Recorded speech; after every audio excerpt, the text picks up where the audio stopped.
बुद्ध आणि त्यांचा धम्म या पुस्तकाचे वाचन. बुद्धांचे प्रथम प्रवचन. एकमेकांना अभिवादन करून कुशलक्षेम विचारल्यावर 5 परिवज्रकांनी तथागत बुद्धांना विचारले, शारीरिक क्लेशाच्या तपश्चर्याच्या मार्गावर अजूनही आपला विश्वास आहे काय? बुद्धांनी नाही असे उत्तर दिले. तथागत बुद्ध म्हणाले, जीवन जगण्याची आत्यंतिक 2 टोके आहेत. एक आहे सुखोपभोगाचे व दुसरे टोक आहे स्वशारीरिक क्लेशाचे. एक जण म्हणाला, खा प्या कारण उद्या आपण मरणार आहोत. दुसरा म्हणतो, सर्व वासनांना इच्छांना मारून टाका कारण या गोष्टीमुळे पुनर्जन्म होतो. हे दोन्ही मार्ग मनुष्याला अयोग्य न शोभणारे असल्यामुळे बुद्धांनी ते नाकारले. तथागत मध्यम मार्ग मानणारे होते. मध्यमा पदीपदा मधला मार्ग जो नुसताच उपभोगाचा मार्ग नाही आणि फक्त स्वशारीरिक क्लेशाचा देखील नाही. तथागत बुद्ध परिवज्रकांना म्हणाले, जोपर्यंत स्वत्व कार्यप्रवृत्त असते आणि त्या स्वला ऐहिक आणि पारलौकिक सुखभोगाची अभिलाषा असते तोपर्यंत सर्व स्वशारीरिक क्लेश व्यर्थच नव्हेत काय? परिवज्रक उतरले, आपण सांगत आहात ते योग्य आहे. स्वशारीरिक क्लेशाच्या दुःखदायक मार्गाने जर का आपण तृष्णाग्नी विझवू शकत नाही, आपण कामाग्नी शांत करू शकत नाही, तर आपण स्वपासून कसे विमुक्त व्हाल? परिवज्रक उतरले, आपण सांगत आहात ते योग्य आहे.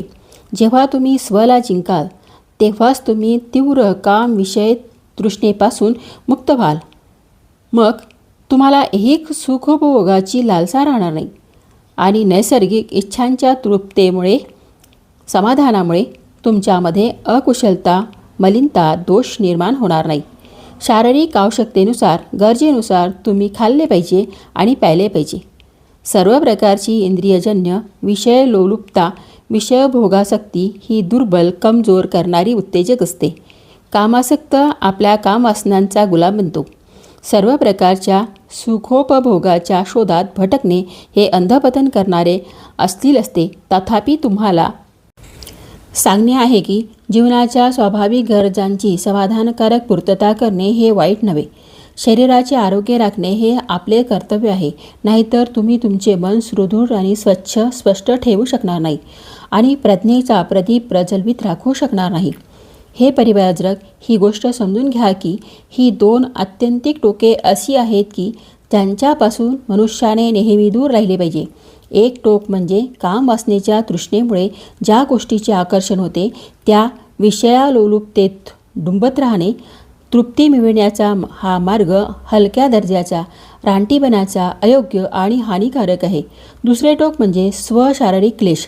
हा मार्गही दुःखदायक, अयोग्य आणि हानिकारक आहे. ही दोन्ही आत्यंतिक टोके ज्यामुळे टाळता येतील अशा मध्यम मार्गांची शिकवण मी देत आहे. त्या 5ही परिवज्रकांनी बुद्धाचे म्हणणे शांतपणे ऐकले. मध्यम मार्गाविषयी काय बोलावे हे न समजल्यामुळे त्यांनी बुद्धांना विचारले, आपणाला आम्ही सोडून गेल्यानंतर आपण काय केले? तेव्हा तथागत कसे गयेला गेले, पिंपळाच्या वृक्षाखाली बसून कसे ध्यान केले, 4 आठवड्यानंतर प्रज्ञाप्राप्तीनंतर नवीन मार्ग कसा शोधून काढला, हे सर्व तथागतांनी वृत्तांत कथन करताना सांगितले.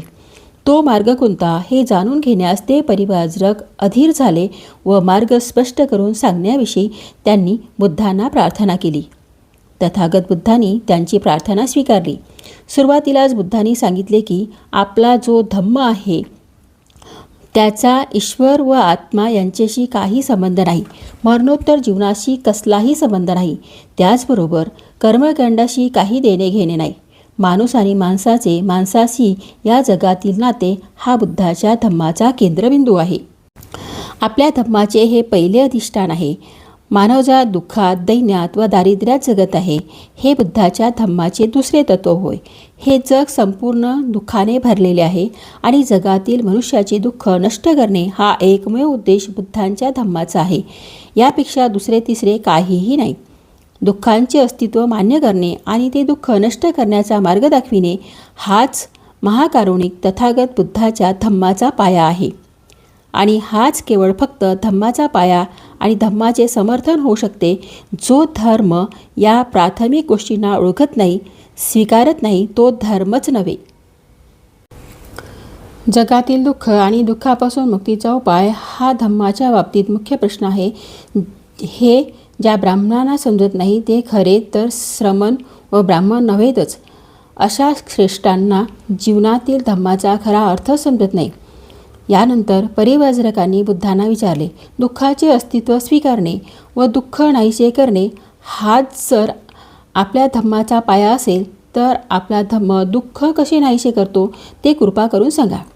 तथागत बुद्धांनी सांगितले की या धम्मानुसार जर प्रत्येकाने परिशुद्धतेचा मार्ग अनुसरला, सदाचरणाचा मार्ग स्वीकारला आणि शील मार्गाचा अवलंब केला तर दुःखाचा निरोध होईल, सर्व दुःख नष्ट होतील.